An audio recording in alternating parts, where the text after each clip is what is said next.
Good morning, y'all, and I hope all my polies are doing wonderful this morning. Today is July 16th, and it's 0900 on the tick. This is Miss Cheryl Lynn here with your South Pole Daily Announcements. Due to the number of abnormal injuries from last month's knitting, stitching, and gossiping, this week's meeting has been canceled. I think we all know who we have to thank for that one, don't we, Gladys? Next month's meeting will be up for debate during the Activities Manager's next review. Ice Picks volleyball tryouts will be from 10 a.m. to 1 p.m. this coming Saturday in the big gym. Coach Glenn asks that everybody please keep in mind no scouting the talent this season and absolutely no betting on the games will be tolerated. A friendly reminder that attempting to stream Netflix shows while the Lifeline satellites are above, especially Bridgerton, is against station policy. We'll all get season 2 during the first cargo trip run of the summer season and watch at the same time. But I'ma warn y'all now, any of you start talking about spoilers you've read online, especially about my sweet Eloise, and I'ma hunt you down and jerk a knot in that tail so hard your own toilet seat won't recognize you no more. Don't make me lose my religion now. Come and get it, y'all. Lunch Lady Alice. Okay, Lunch Lady Alice has been asked to prepare tonight for dinner her famous nachos with special Wisconsin State Prize winning melted cheese. Dinner will start at 1800 tonight. She promises a large enough batch to make sure people get thirds and even fourths this year. Now people, we only get these one time a year. Let's remember we are all civilized and not push, punch, or kick while in line. Unless someone is running their mouths with spoilers about Eloise. Then you go for the throat. Watching you, Gladys. Now, a word from our station and area manager, Nobel Prize nominee, Dr. Lawrence Wainwright. Friends, workers, and scientists, we are well into the latter half of the winter austral season, and we could not be prouder at how everybody has been weathering the proverbial storm. I know that the extended cold and darkness can present feelings and emotions in particular people, which is why we encourage you who need to visit Dr. Brimmer and take advantage of his specific crafts. There has been an uptick in reports around animosity, confrontations, minor verbal altercations, and the occasional fisticuffs. Even more than just those hockey brother hooligans. Even more confusing, given the guardian we were all assigned, not by myself or my request, but the head of NSF when they hired Deputy Marshal Marlowe to provide peace and order to the station. Wonderful job indeed. You know, I may have to read the news, but I ain't have to be a parrot for acting all ugly. I'll just paraphrase what Dr. Wainwright meant to say. We're like an extended family down here. We holler, we can dust up, maybe squabble and throw the occasional haymaker, but we also need to make sure we're here for one another. Okay, well, y'all heard enough out of this old chatterbox this morning. So there you go. You take care now, my polies. Keep an eye on one another and help out, not punch out. You have a wonderful and blessed day. Thank you.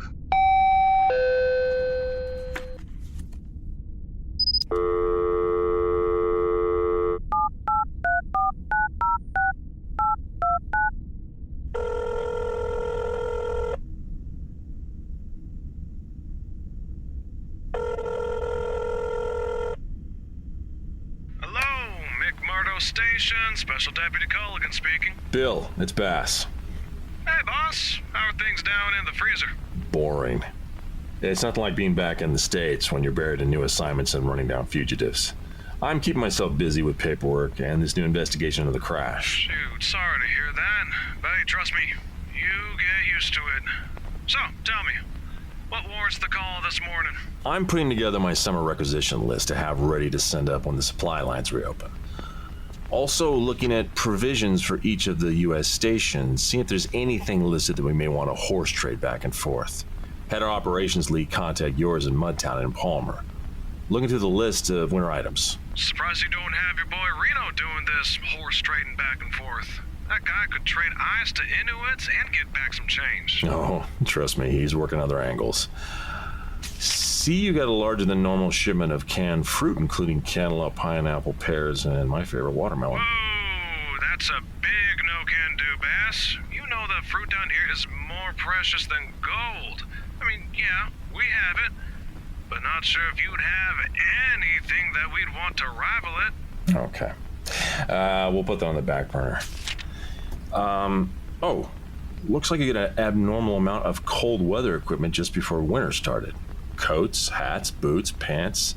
I don't see who requisitioned it, though. Yeah. Oh, I remember hearing something about that. Some screw-up in OPP, they sent us 300 sets of cold gear.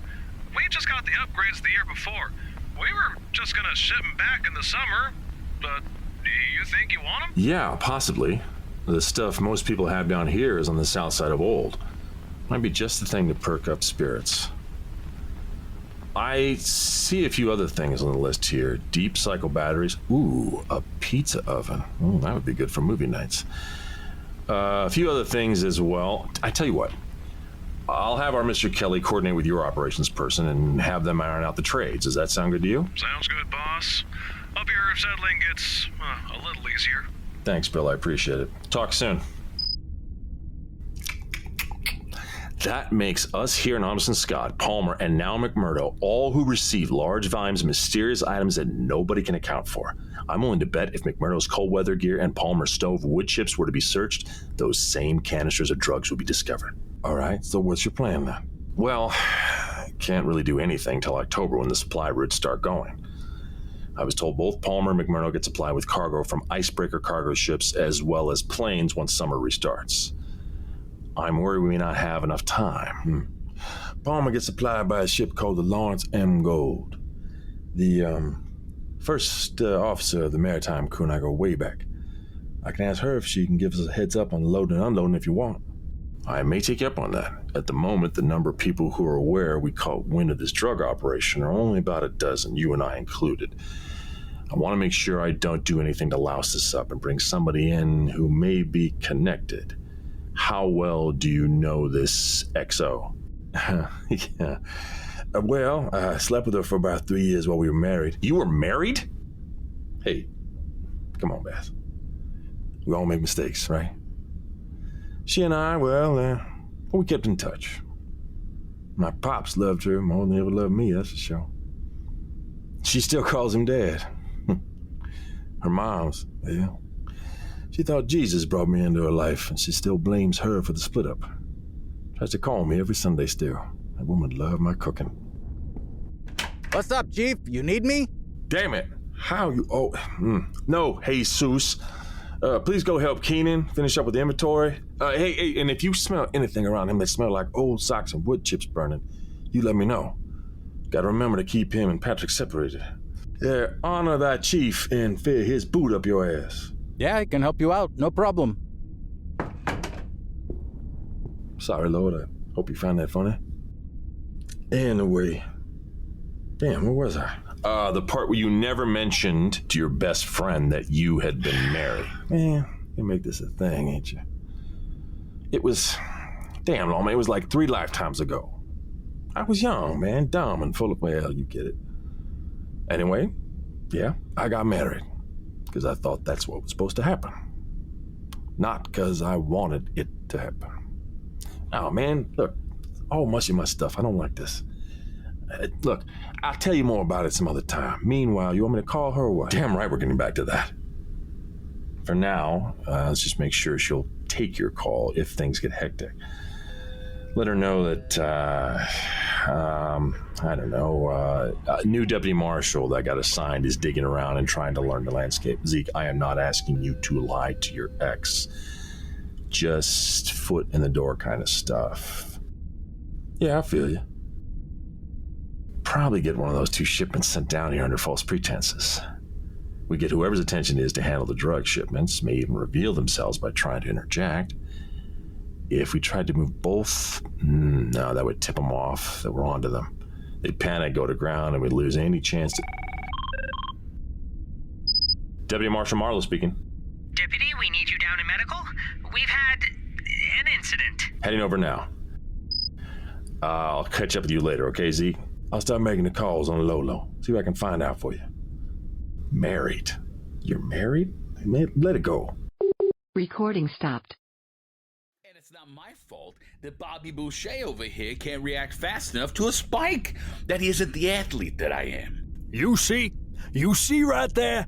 He uses terms nobody under 35 understands. Nobody can understand a single thing he says. Nobody gets your lingo, Valium. Join us in this century, or admit it's time to go to pasture. I was humping and bumping when you were still in the baby Bayou womb, kid. I had it then, I have it now, and I'm not the one who's gonna go get a boo-boo and then whine about it. Okay. What is it this time, gentlemen? Work, women, bicep size, or general lack of social appropriateness? Okay, not This my sneaky fault, Alligator about to get the swamp This smack. bozo. Okay, enough. Now, one at a time.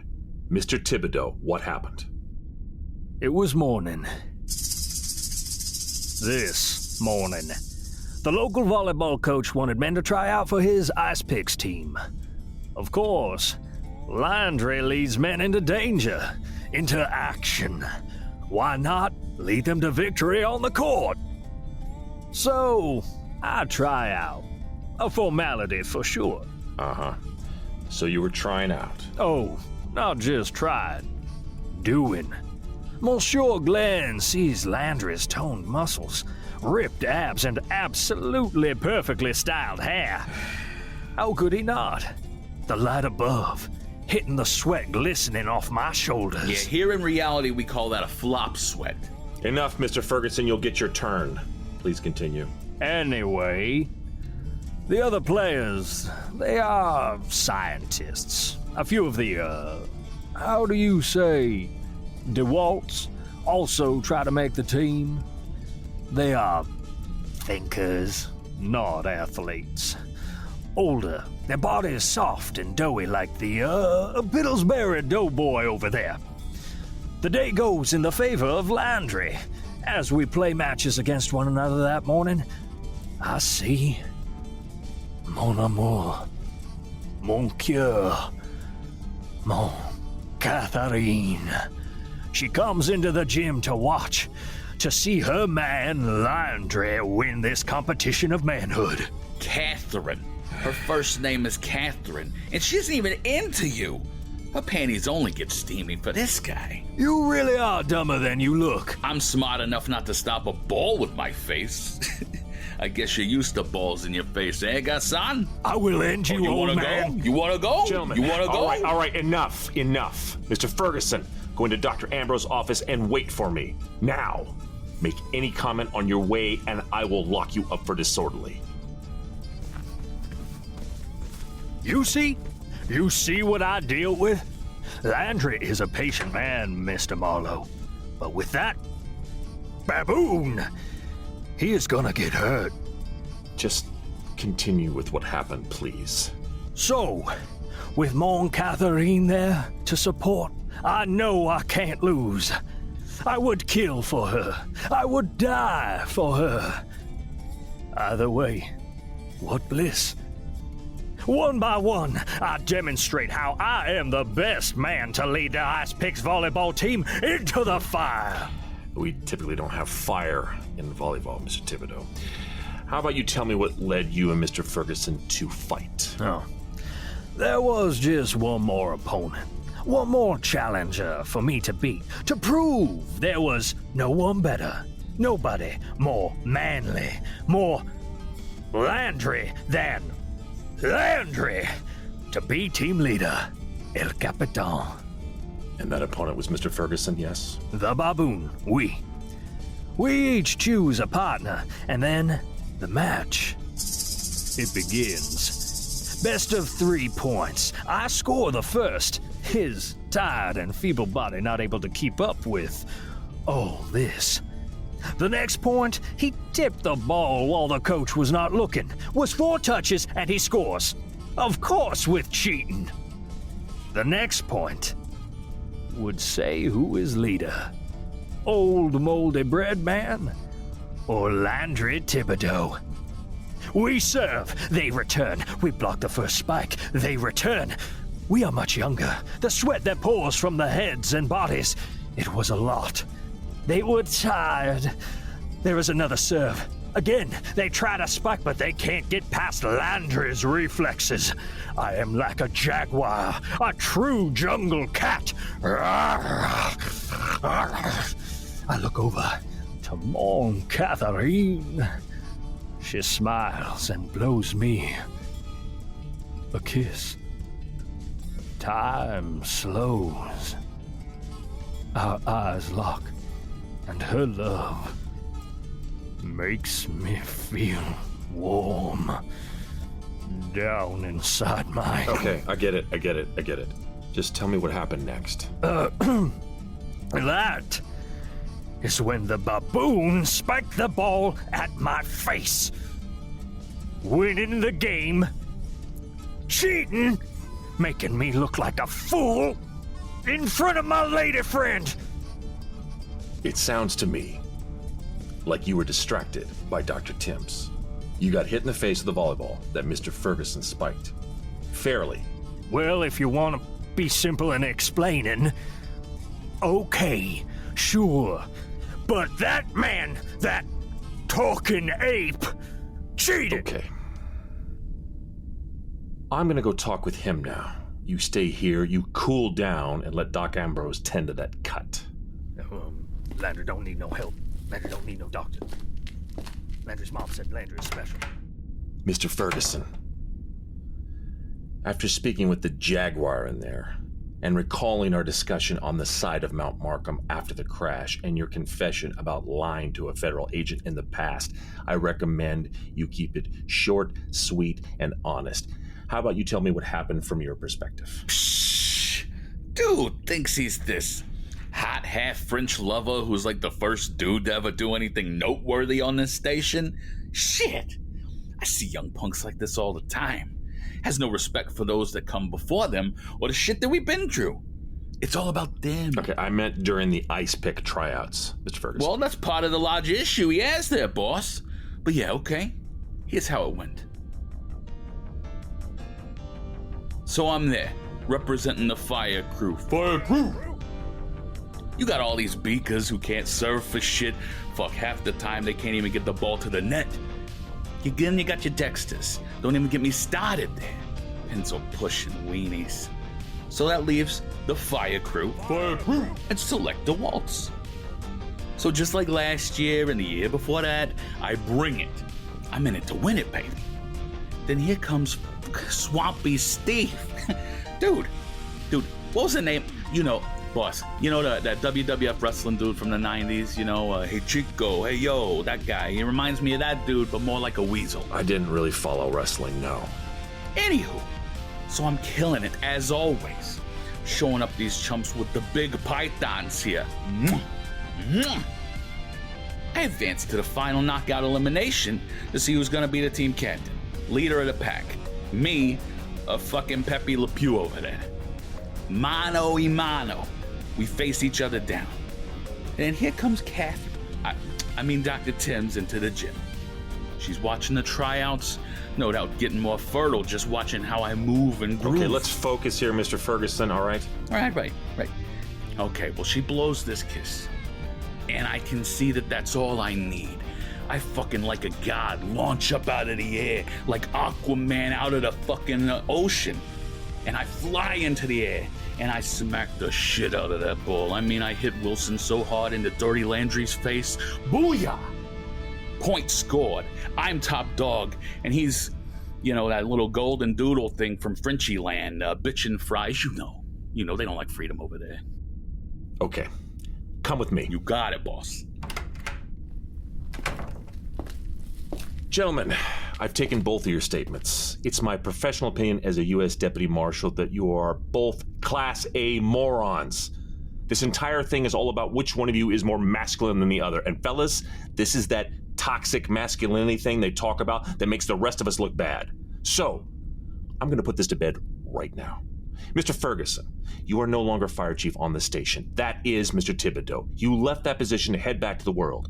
Yes, things went sideways, but that doesn't change the fact the position went to Mr. Thibodeau. You need to respect that. Thank you there, mon ami. And Mr. Thibodeau, you got distracted during the tryouts. Mr. Ferguson won. Sportsmanship notwithstanding, it was by the rules and legit. He's team leader on the court. And as for the fire crew... Fire crew! You and I have some shared heritage.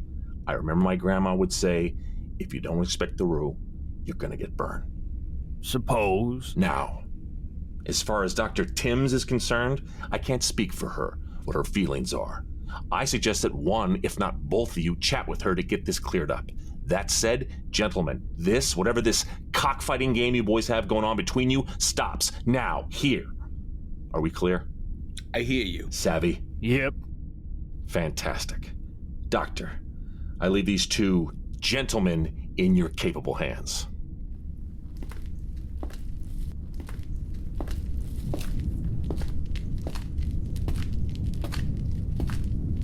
Well, if it isn't the Kansas City law. Bass! Hey, Sid. How you doing? Fine. I was just heading down to the infirmary. I heard Popeye and Bluto got into it again. Yeah, just coming from there myself. Got them settled down and hopefully to some sort of resolution. What the hell happens around here in the winter, Sid? Truthfully, it's not all that unusual. This is the most remote part of the planet.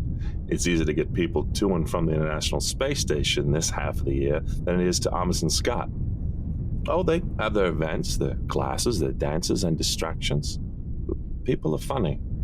You get enough of them in a stressful state with very little outlets, there's bound to be a flare-up or two. I get flare-ups, Sydney, but recently the flares have turned to bonfires.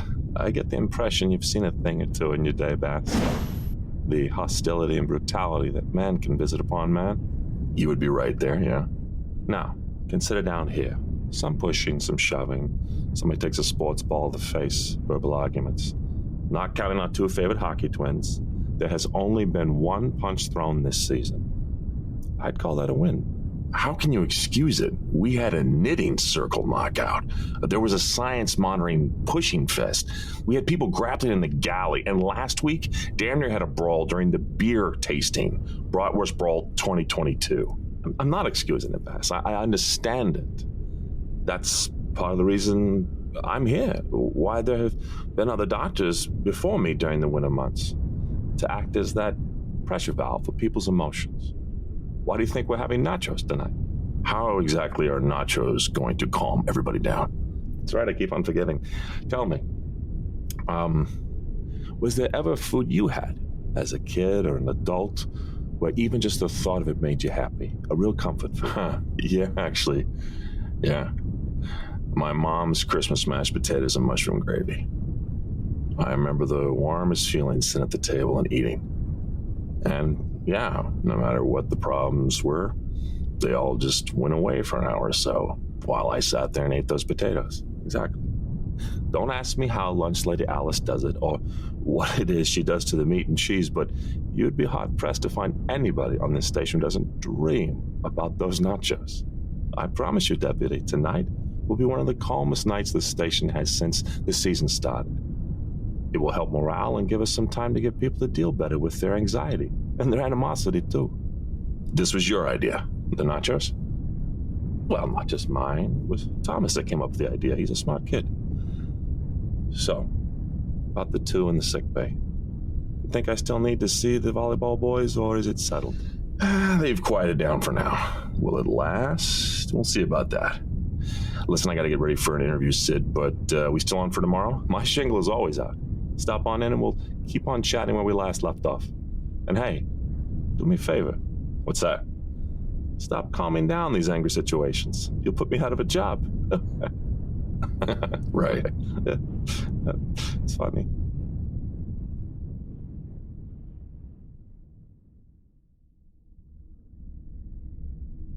But then again, I'm not saying I'm anything close to being an authority on the topic. So, can you help clarify what took you aboard the plane that morning? Happy to. So normally any pre-flight checks are conducted by the pilot, him, her, or themselves, as well as the senior systems maintenance and diagnostic specialist. Acts as a check and balance just in case one set of eyes misses something, the other should pick up on it. Senior specialist is Marco Green, but the night before they said he had caught the stomach bug or something. He was sick that morning. So as a backup, I was called in. So Zeke called you in around 0500? No, he would, Miss June, as I remembered, asked me to head down to PAX to clear your flight out. I suited up and started the checklist around 5:45 that morning. But hey, just remember, like I told you the first time there, the ejector indication system for the bottle was cleared by both Taggart and myself. Like I said, not looking to place any blame or accuse anybody of anything. All I'm doing now is making sure I have and understand all the facts. So, your primary role is still logistics and operations? Right. We calculate the current consumption rate of consumables and various supplies, make sure we're on track not to run out of anything over the winter, gauge the need to ration, if any, and estimate any overages we may be facing. It's mostly number crunch and analytics forecasting. Interesting.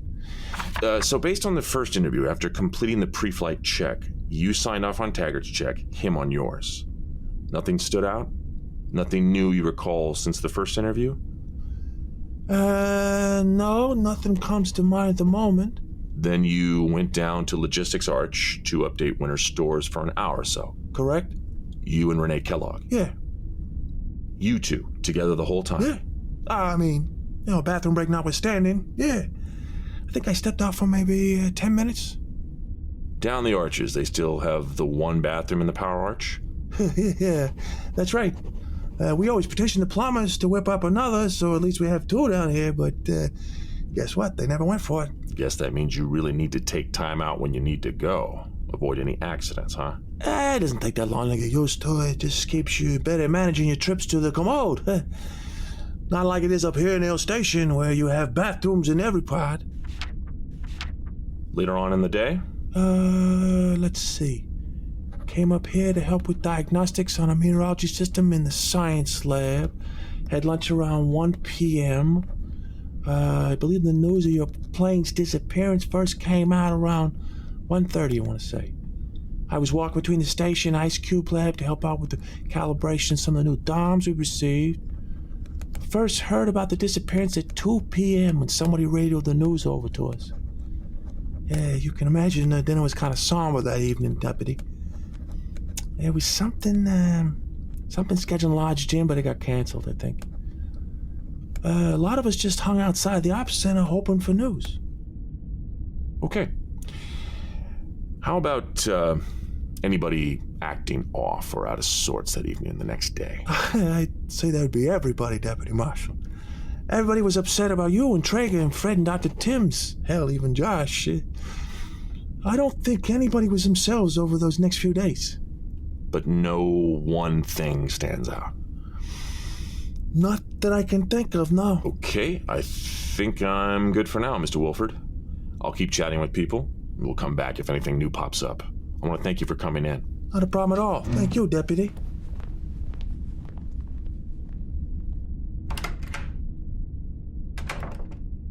He is clearly hiding something, Diane. I won't say he's outright lying. Not yet, anyway. It may be nervousness over the pre-check flight he performed, maybe guilt about the crash, could just be defensive. But what is clear is he is absolutely holding back and not telling me everything. Mr. Wilford is now officially a person of interest. Pause interviews. Can wait, and it's always going to be here when you get back. Seriously, sweetie, you will not believe these nachos. Back before I became more comfortable, I'd only come out in public like this a few times over winter. These nachos, they were one of the reasons. And I don't doubt that.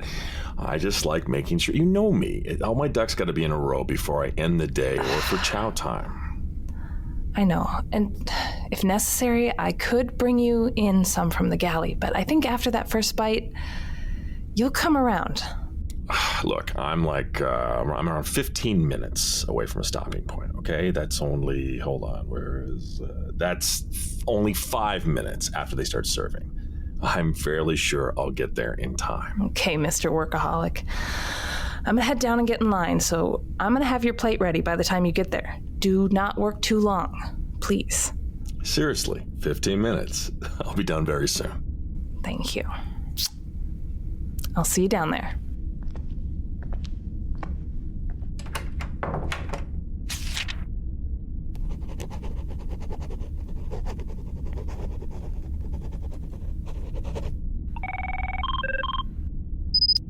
Deputy Marshal Marlowe speaking, and if this is about the nachos, I already know.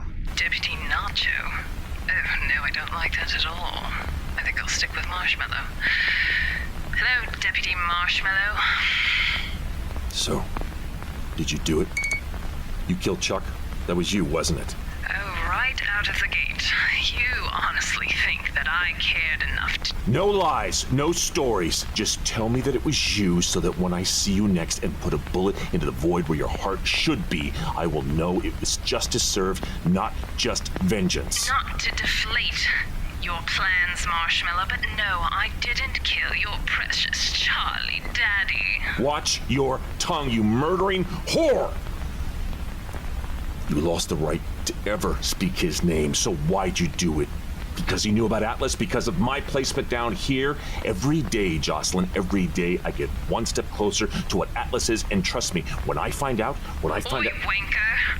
I didn't murder your father-in-law. If I wanted him dead and killed him, don't you think I would have been bragging about it before now? Who knows how that disease brain of yours works? This has all been some sort of sick game of yours since we first met. You attacked a team of U.S. Marshals.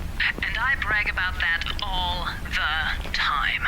You sorry sots were so easy to ambush. Took the toy out of your own pram, didn't I? You couldn't just be content with killing him. What was Janet, just collateral damage? Marlowe, I didn't kill him. You lie! He wasn't worth the bullet. He was a feeble old man who was being put out to pasture. Oh, how I wanted him to suffer, Marshmallow. I wanted him to deteriorate away, fade into nothingness, so that his legacy would be forgotten in a few years. That would have been better than any revenge I could afford him. To watch him slowly suffer day after day. Careful, after Jocelyn. Day. It almost sounds like you're having feelings for him again. At least, I had feelings enough to show up for the funeral service. You even managed to louse that up, didn't you? Donkey brains. Jocelyn, I promise you this right here, right now. The next time you see me, you will see the barrel of my Glock first. Oh, you'll have a gun in your hand. I'll afford you every chance you never afforded others. And when it's all said and done, when you're on your back where you always did your best work, bleeding out, darkness filling your eyes, I'll be standing above you to make sure I get you that one-way ticket to hell you deserve for Chuck and Janet's good name.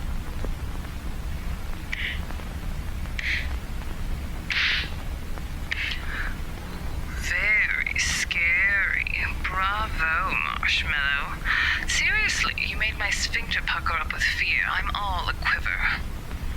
I thought your Yank and Indian movies weren't good for anything, but they gave you the worst intimidation lines.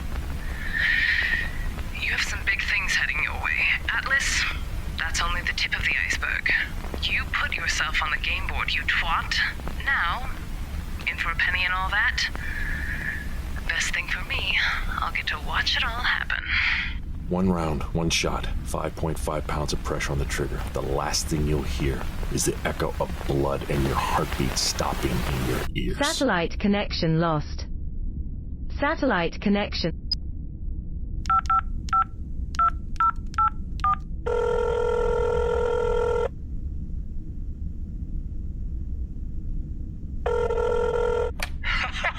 We got her!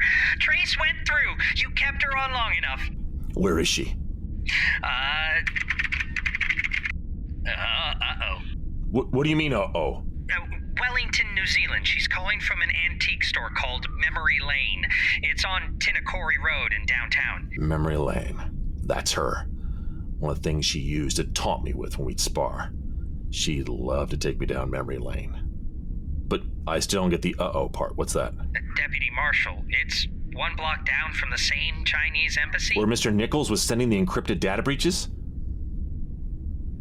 That bitch. I hope these nachos are as good as everyone says.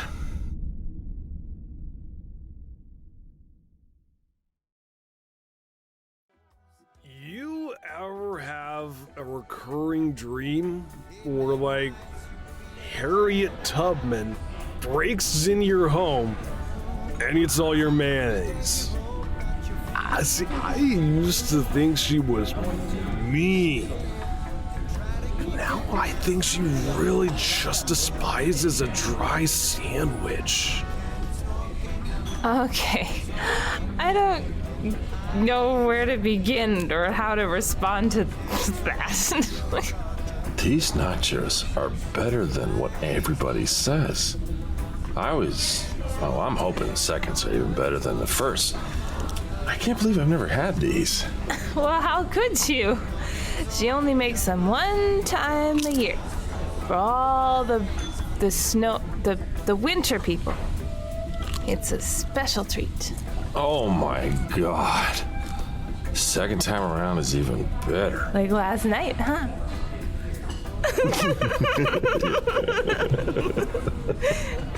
And I thought you were the shy type. Hey,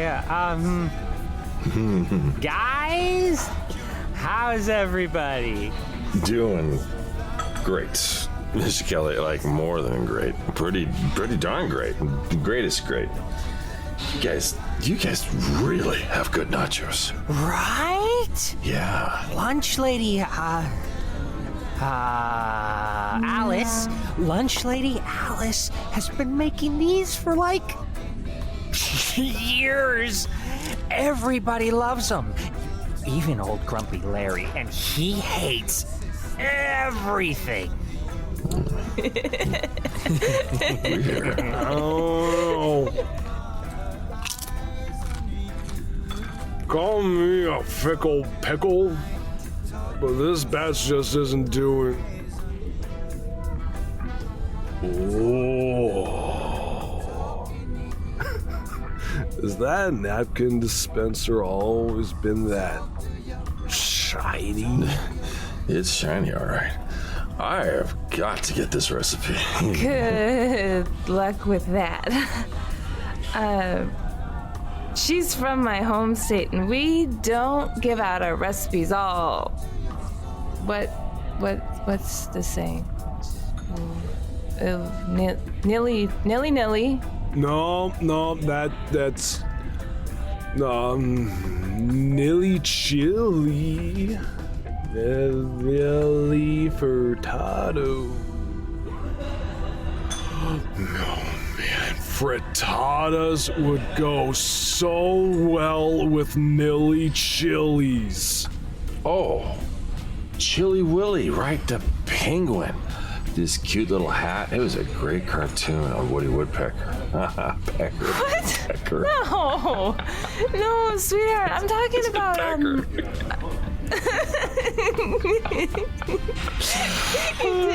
Penguin Pecker. No, the nachos. Oh, right. Is the recipe? Hold on. I'll get the phrase. Mm-hmm. Give me a second. Okay. 1 minute. 2. Willy-nilly. She won't give out the recipe. Willy-nilly. Wait. Who the fuck is Chili Willy? Kendra said, I swear. Yeah. Well, now I love seeing everybody being giddy and enjoying my cooking. Oh, Miss Alice. Oh, hold on. I have to, Whoa, oops. Please join us. Whoa there, Deputy Marshal. No. You just go ahead and sit right back down there, mister. Although I do enjoy seeing some of those old world manners around here for once, that's for sure. Miss Alice, please sit down. He's gonna keep standing there until you do. Those manners of his. Such a tall, strapping, manly man. Plus, have you seen his forearms? They're like forearms. Oh, for cute. Yes, dear. Yes, he's got those manly shoulders for sure. Oh, well, after cooking all day, I guess I could take a load off these old dogs here and sit for a spell. Okay, I'm just gonna sneak right past you there. Now, how are you kids all doing today? Enjoying the Owatonna, Minnesota nachos? Oh, Miss Alice, your Minnesota Owatonna nachos. I gotta tell you, I think I've been eating nachos for how old am I? Like 50 years now. And I've never enjoyed a nacho like this. I don't think I've enjoyed anything. Well, almost anything. Thanks, honey. But you gotta tell me, what is in the family recipe? I'll keep a secret. I know, right? This is the best food down here. Like, everything. Everything is chicken. Except for this, which is like the opposite of chicken. If chicken were hell, this is heaven. Chickens, yeah.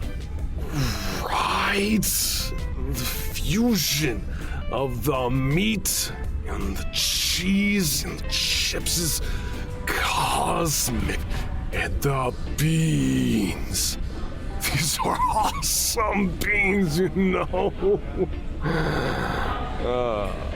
All right, my fellow snackers. I'm take these back in a Patrick bag and hit the berth and go chill with some Floyd. There's some dark side of the moon time. Buenos nachos, bro, chachos. I'm so funny. He is funny. Oh, Miss Alice, I have to tell you, the cheese, I can't describe it right now, but if I could bathe in it, I would. I mean, do we have a big enough tub of cheese? David Copperfield don't go telling us how he makes a moose disappear there, Deputy. Moose. But I can tell you this much. The cheese is an award-winning infused brand that I picked up and had flown down here all the way from Madison, Wisconsin. Those Packer fans sure know how to make some great cheese there, don't you know? Patrick told me about this little place his cousin Jimmy owns, and they make all sorts of special treats like Rice Krispies and brownies and gummies, but their specialty is infused dairy items. So Patrick said I should get the cheese made with the Ogkush indica leaves, and he said it comes in a can of Abbas and that they infuse that into the cheese right up there in Oshkosh. Oh, sorry. Wait a minute, what? What was that name again? Ogkush indica. They use a whole can of Abbas spice. Patrick's cousin Jimmy said it will rock the socks off the old linoleum floors, don't you know? Gosh, indica. Maybe OG Kush, like the letter O and then the letter G. Well, as much as you travel, for sure you'd have seen it before, Deputy Marshal. Oh, yeah. We're very familiar with it. And with how much everybody's had the grumpy grumps around here lately, well, this is always the perfect time to break these little devils out. It makes everybody relax and enjoy the quiet now. You know, Miss Alice, I mean, this recipe for these nachos, this should be in a contest. No, you know what it should be? It should be like a nacho competition. Or at minimum, at least state's evidence. They are so good. Oh, well, now I know you already have the best gal, but you're getting an old smooch on the cheek for that one, mister. Oh. Don't be jealous. Oh, pish posh. That's enough from the rest of you there. Now, anybody want to take some home with them? Yeah, they're right here. Yes! Yeah. Well, that's what I like to see now. No food going to waste around here. The good book says it's a sin, don't you know? Is that? Oh my gosh, somebody call the news. I see a smirk on Deputy Marshal Bass Marlow's face. You never smile in public. What's the joke, sweetie? I just smiling. It's nothing. These things really are so good, though. You gonna finish those, Mr. Kelly? No. I'm so full and just feel like taking a nap. Here, you can have them. Oops. Napkin dispenser thingy's in the way. I'll pass these on the left-hand side.